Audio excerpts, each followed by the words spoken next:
صحیح بخاری میں کتاب الفتن کے اندر ایک حدیث ہے، حضرت زبیر بن عدی یہ تابعی ہیں، یہ کہتے ہیں کہ اتینا انس بن مالک رضی اللہ تعالی عنہ، ہم لوگ کچھ لوگ حضرت انس بن مالک رضی اللہ تعالی عنہ کے پاس آئے، آ کر کے کیا کیے، فشکونا الیہ ما نلقى من الحجاج، ہم لوگوں نے حضرت انس بن مالک رضی اللہ تعالی عنہ سے حجاج بن یوسف کی شکایت کیا۔ حجاج بن یوسف اس وقت بنو امیہ کے خلیفہ میں سے عمرہ تھے، تو ان کی شکایت کیا، تو حضرت انس رضی اللہ تعالیٰ عنہ نے کہا کہ اصبروا، صبر کرو، صبر کرو، فإنه لا يأتي زمان إلا والذي بعده شر منه حتى تلقوا ربكم، کہا کہ سنو صبر کر لو، اس لیے کہ اب جو بھی وقت آئے گا وہ وقت پہلے سے بھی برا ہوگا، پہلے جو گزر گیا ہے اس سے بھی برا ہوگا، جو بھی وقت آنے والا ہے وہ پہلے سے بدتر ہوگا، یہاں تک کہ تم اپنے رب سے ملاقات کر لو گے۔ یعنی زمانہ آتے جائے گا، گزرتے جائے گا، پچھلے زمانے سے وہ اچھا نہیں ہوگا، اور کہتے ہیں یہ بات کہنے کے بعد کہا سمعتہ من نبیکم، میں یہ بات تمہارے نبی سے سنا ہے۔ حضرت انس رضی اللہ تعالیٰ عنہ نے آخر میں یہ کہا کہ میں نے یہ بات تمہارے نبی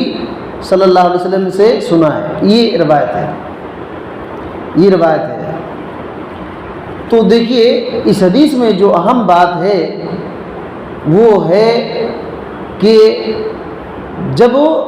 حاکم وقت ظلم کرے تو اس وقت صبر کرنا چاہیے، خاص کر کے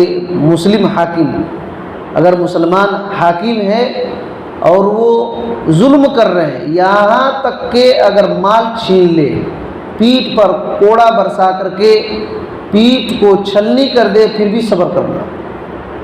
صبر کرنا اور ان کا جو ہمارے اوپر حق ہے وہ ادا کرنا، اور ہمارا حق ان کے اوپر ہے وہ اللہ دیکھ لے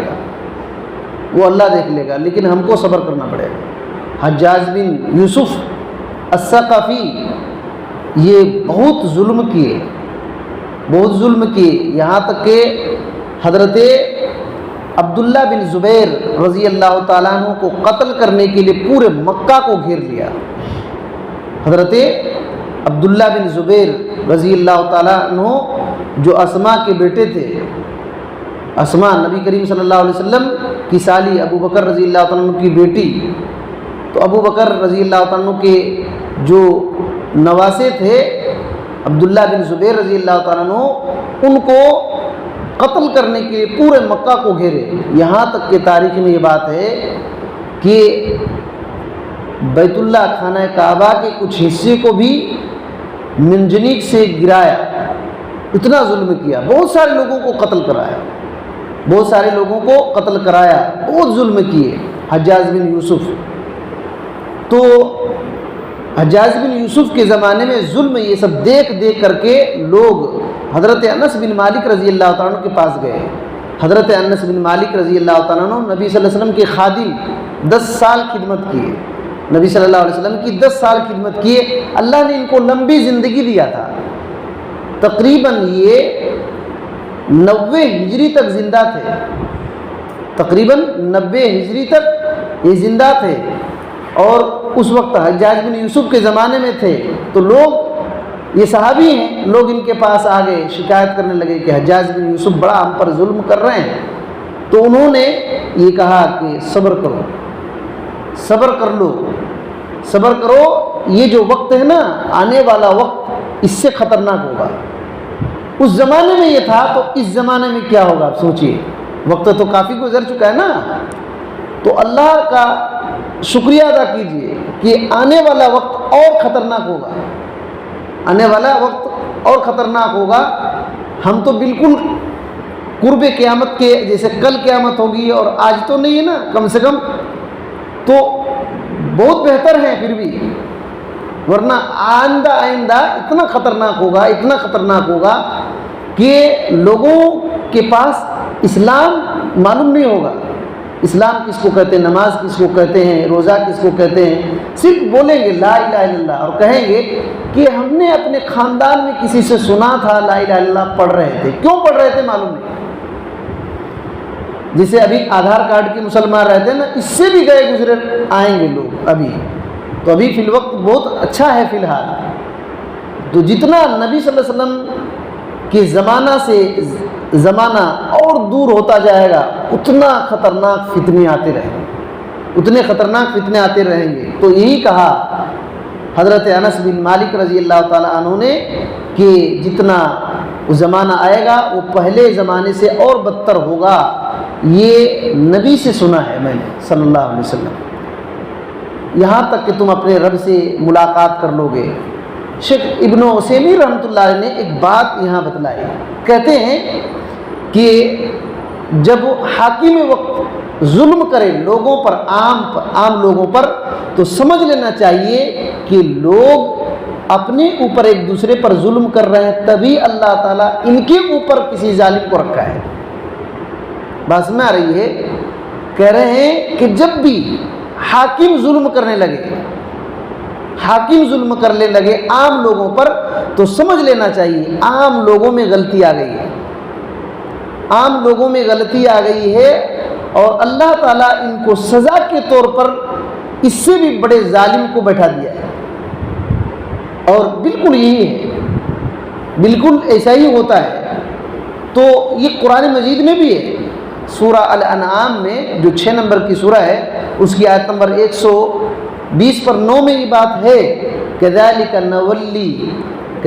نُوَلِّي بَعْضَ الظَّالِمِينَ بَعْضًا بِمَا كَانُوا يَكْسِبُونَ، ہم اسی طرح بعض پر ظالم کو مسلط کر دیتے ہیں، کیوں؟ بِمَا كَانُوا يَكْسِبُونَ، ان کی کمائی، ان کے گناہوں کی وجہ سے، لوگوں کے گناہوں کی وجہ سے ظالم کو اللہ اوپر رکھ دیتا ہے، مسلط کر دیتا ہے۔ تو ابن عثیمین رحمۃ اللہ علیہ نے اسی وجہ سے یہ کہا ہے کہ جب تم دیکھو کہ لوگوں پر کوئی حاکم ظلم کر رہا ہے تو سمجھ لو کہ اس مصیبت کی جڑ اساسہ من الناس، لوگوں کے اندر اس کی جڑ ہے، لوگوں کے اندر اس کی جڑ ہے، اور لوگ دین سے منحرف ہو چکے ہیں۔ یہی وجہ ہے کہ اللہ تعالیٰ نے ان کے اوپر حاکموں کو ڈال دیا ہے، وہ ظلم کر رہے ہیں، یہ بات ہے۔ بلکہ ابن عثیمین رحمۃ اللہ علیہ بہت بہترین نقطہ بیان کرتے ہیں، کہتے ہیں کہ بنو امیہ کے خلفاء میں سے کسی خلیفہ، کسی حاکم کے بارے میں تذکرہ ہے، اور شیخ کہتے ہیں کہ میں سمجھتا ہوں کہ عبد الملک بن مروان ہیں، انہوں نے لوگوں کو جمع کیا، سب لوگوں کو جمع کیا، کیوں؟ لوگ حاکم کے بارے میں بات کر رہے تھے، ایسا ہے ویسا ہے، ایسا ہے ویسا ہے، زیادہ بات کر رہے تھے، تو سب لوگوں کو جمع کیا اور کہا کہ ایک بات بتلاؤ، تم لوگ یہی چاہتے ہو نا کہ ہم لوگ حضرت ابو بکر اور حضرت عمر رضی اللہ تعالی عنہ کی طرح ہو جائیں؟ حاکم یہ کہہ رہے ہیں سب لوگوں کو، آپ لوگ یہی چاہتے ہیں نا کہ ہم لوگ ابو بکر رضی اللہ تعالیٰ عنہ، عمر رضی اللہ تعالیٰ عنہ جس طریقے سے خلافت کیے اسی طرح ہم لوگ بھی ہو جائیں، یہی چاہتے ہو نا؟ تو سب لوگوں نے کہا ہاں ہم لوگ یہی چاہتے ہیں۔ تو کہا کہ ہم بھی یہی چاہتے ہیں کہ جن لوگوں پر حضرت ابو بکر اور حضرت عمر رضی اللہ تعالیٰ عنہ حکومت کر رہے تھے نا، اسی طرح تم لوگ بھی ہو جاؤ تو ہم بھی اسی طرح ہو جائیں گے۔ بات میں آ رہی ہے کہ جس طریقے سے ابو بکر صدیق رضی اللہ تعالیٰ عنہ، عمر رضی اللہ تعالیٰ عنہ جن لوگوں پر حکومت کرتے تھے، کتنا وہ لوگ کیسے تھے، ویسے تم لوگ بن جاؤ، ہم بھی ابو بکر اور عمر رضی اللہ تعالیٰ عنہ کی طرح بن جائیں گے۔ یہ بات بولے، اسی وجہ سے کہتے ہیں کہ لوگ جتنا نیک ہوں گے اتنا نیک ان کے حاکم ہو سکتے ہیں، اور جتنے برائی پر ملوث ہوتے جائیں گے اتنے خطرناک قسم کے لوگ آتے جائیں گے۔ آپ دیکھیے نا، نبی صلی اللہ علیہ وسلم کے زمانے میں صحابہ کتنا متقی پرہیزگار تھے، تو ان کے رہبر محمد الرسول اللہ صلی اللہ علیہ وسلم تھے، ان کے بعد حضرت ابوبکر صدیق رضی اللہ تعالیٰ عنہ تھے، ان کے بعد حضرت عمر رضی اللہ تعالیٰ عنہ تھے، ان کے بعد حضرت عثمان رضی اللہ تعالیٰ عنہ تھے، ان کے بعد حضرت علی رضی اللہ تعالیٰ عنہ تھے، ان کے بعد حضرت معاویہ رضی اللہ تعالیٰ عنہ تھے۔ آہستہ آہستہ جیسے گزرتے گیا، آج تک لسٹ دیکھ لیجیے، لوگوں کی حالت کو دیکھیے اور حاکم کو دیکھیے اور آج کے سچویشن کو دیکھیے، آپ کو یہی بات ملے گی، جتنا لوگ دینداری سے دور ہوں گے، آپس میں ظلم ستم کرتے جائیں گے، اتنے ظالم بادشاہ کو اللہ رب العالمین مسلط کرتے رہے گا۔ اسی وجہ سے ابن عثیمین رحمۃ اللہ علیہ کہتے ہیں کہ جب بھی بادشاہ اگر ظلم کرنے لگے تو فوراً لوگوں کو چاہیے کہ اپنے دین کا محاسبہ کریں، اپنے دین کو دیکھیں، اپنے آپ کو دیکھیں کہ ہم کہاں کھڑے ہیں۔ تو یہ باتیں ہیں، اور بہرحال اس سے جو اہم نقطہ ہے وہ یاد رکھیے، اگر مسلمان ہمارا حاکم کوئی بن جائے، ہمارے اوپر ظلم کرے، ستم کرے، مال چھین لے، کیا بھی کرے، ہم کو صبر کرنا پڑے گا، بلکہ ان کے لیے دعائیں کرنا پڑے گا۔ ہمارا جو حق ان کے اوپر ہے وہ اللہ دیکھ لے گا، لیکن ان کا حق ہمارے اوپر ہے وہ دینا پڑے گا، بغاوت نہیں کرنا پڑے گا، خروج نہیں کرنا پڑے گا۔ یہ سب اسلامی طریقہ نہیں ہے۔ اللہ تعالیٰ سے دعا ہے کہ اللہ تعالیٰ ہم کو صحیح دین پر جمع کر رکھے، اللہ تعالیٰ ہماری اصلاح فرما دے